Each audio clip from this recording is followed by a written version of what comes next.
Happy players in Denver. And when you look back at the Broncos season so far, we're only 4 games in. And one of the things I always say, Devin, about early season losses, you don't know how good the team is that beat you. Early season wins, you don't know how bad the team is you've beaten. You possibly lost the future Super Bowl champion. You probably beat the team, possibly beat the team that's going to have the first overall pick in the draft. We don't know. And here we are for the Broncos now, who have climbed their way to 2-2. They lost to the Colts, a game they should have won, but for calling for a block on a field goal and a leverage effort. You know, it's a long field goal. They tried to jump the center, and they got called for leverage, and Sean Payton admitted that they shouldn't have done that. 15 yards closer, Colts win the game, walk off. They played the Chargers down to the end. Late field goal wins it for the Chargers. Both of those teams are very, very good, 3-1 each. And so 1-2 wasn't indicative of the Broncos, and 2-1 wasn't indicative of where the Bengals currently are. And we saw it last night. Yep. Two teams moving in very different directions. This one was never close. The Bengals got nothing going. The yardage differential is the most stark that we've seen so far this year. And I can't think of many like this. This is college, like, you know, Ohio State versus Mount Union type of a difference. 512 yards gained by Denver, 159 yards gained by the Bengals. That is an ass kicking. You hear that and you think it was 56-3, not 28-3.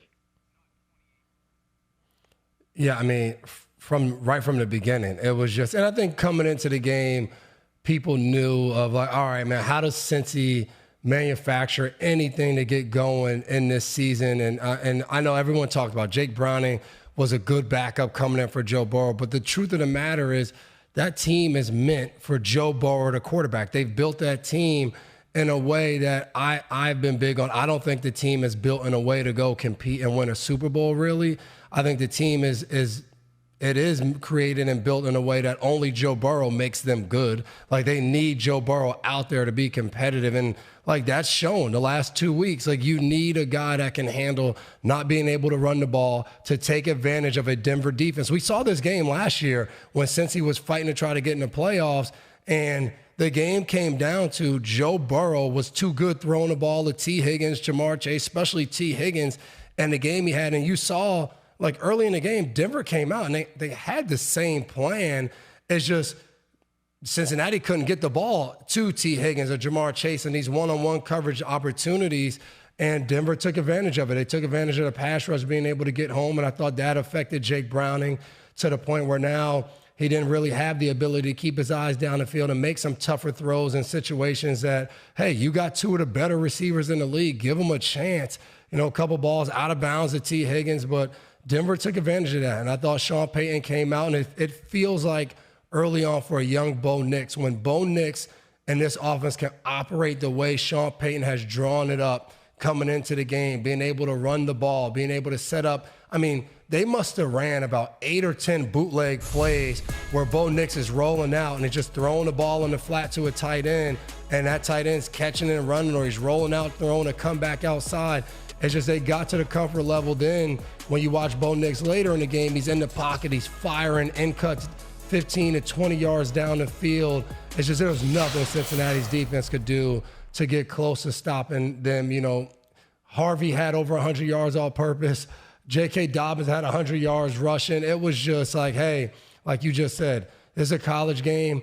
We're dominating. Our starters are getting, hey, let's get this guy in. Let's get him some touches. All right, oh, man, he's got 100. It was just like, hey, we're going to get the ball out to everybody. This is going to be a game that helps recruiting. More guys are going to come next year because they see we get everyone involved.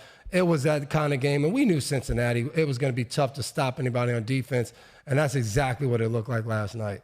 J.K. Dobbins was the first player to rush for 100 or more yards since Sean Payton became the head coach of the Broncos, and that's no surprise because Sean Payton, along with Mike Shanahan, one of the originators of this revolving door of running backs where you don't have a workhorse. You've got multiple guys that you use, so it's going to be harder for any one of them to truly explode and have a big game.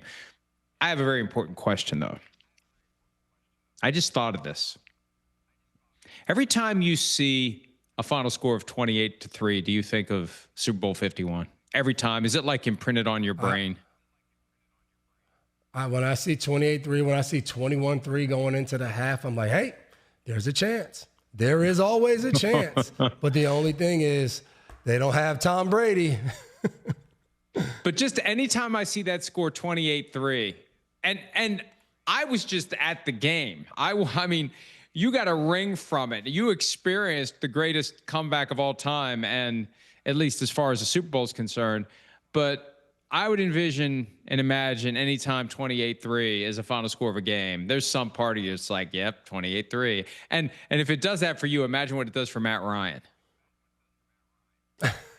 I know I need to shine that thing up behind me because that's what it is. If I ever like shine them up, we probably could zoom in and just so everyone could see the final score of that 34-28, it would make some people happy. And I'm often in our screening room reminding Maria Taylor, who is a Atlanta native and a Falcons fan, who was gearing up, coming back home to go to the parade, and how plans changed quickly. So, but I'm a Matt Ryan fan. Sorry it had to be you, Matt, but good times in New England. There's a lot of people, as soon as they see 28-3, I think they instantly, as Patriot fans, like there's just a sense of joy that comes over them because they know that their team came back from that they just get so happy inside. Well, the Bengals are facing the equivalent of 28-3 on their season. So maybe it's fitting that was the final score. And it was funny because at one point last night, I watched Zach Taylor, the head coach's press conference before the show began. And he was talking about where the team currently is. And he's like, well, we are 2-2. It's like, yeah, but, and Jake Browning played a lot in the game where they beat the Jaguars. And that is like silver lining here. He came in and beat the Jaguars, who are 3-1. So, we're talking earlier about how networks through their PR departments will massage ratings numbers to make them look good even when they're not. There at least is some clay to work with if you're trying to sculpt the 4 games of the Bengals season into something that, isn't horrible. But still, the momentum right now, but it's horrible. It's not on their side. 76-13. It's not just 28-3. It's 76-13. They've been outscored the last 2 weeks. And it's clear to me, hey, Jake Browning was 4-3 as a starter when Joe Burrow had the broken wrist or dislocated, whatever it was. He was out for the rest of the year with wrist surgery in 2023. 4-3, fine. Well, now it's 4-5. And I was poking around to see whether or not they were going to try to make a play for Cincinnati native Russell Wilson. And what I heard back was they're just going to throw it up to T. Higgins and Jamar Chase. You don't need to panic about the quarterback. Just throw it up to those 2 guys. And that's what they were doing last night. But there's a point where you force it. You can't just say, I'm going to constantly throw. I'm going to go Jamar Chase this play, T. Higgins that play. Like at a certain point, the defense is going to react.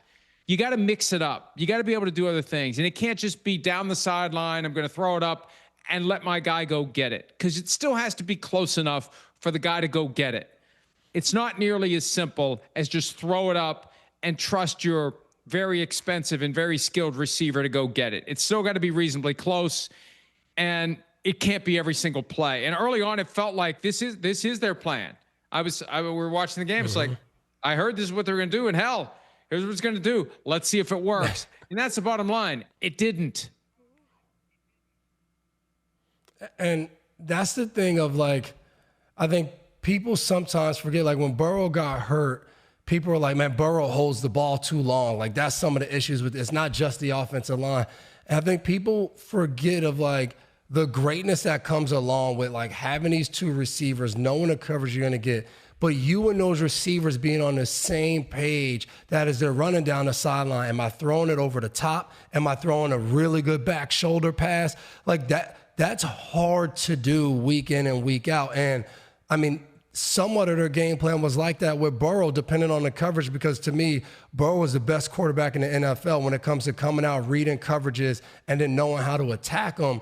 And that's what they were able to do. But now when you put another guy in there, that's why I agree. It doesn't make sense to necessarily get another quarterback, because you're just going to be throwing the ball up. And like, those quarterbacks aren't going to have the connection with Jamar Chase and T. Higgins either. And I don't know if their connection will be better than what Jake Browning has throwing them the ball last year and practice sometimes this year so far. It's just, again, Troy Aikman said it last night. He was like, hey, this team's philosophy hasn't been to run the ball. He said, so to think we're going to say, hey, Burrow's out now, we need to run the ball to help Jake Browning.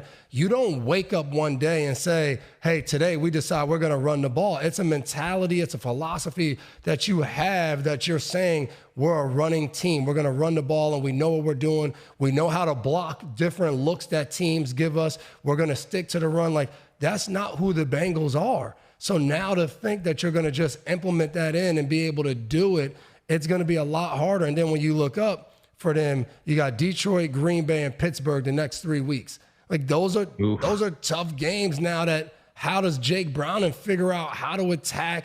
How does this defense figure out how to be the main? That's what they need. Like, the defense needs to turn in to the reason they win the games. Like, but again, they're not built to do that. So I just think this gets worse and worse for Cincinnati as the season goes on. Hi, it's Mike Florio. Thanks for watching PFT on YouTube. Hit subscribe for the latest news and analysis from Pro Football Talk.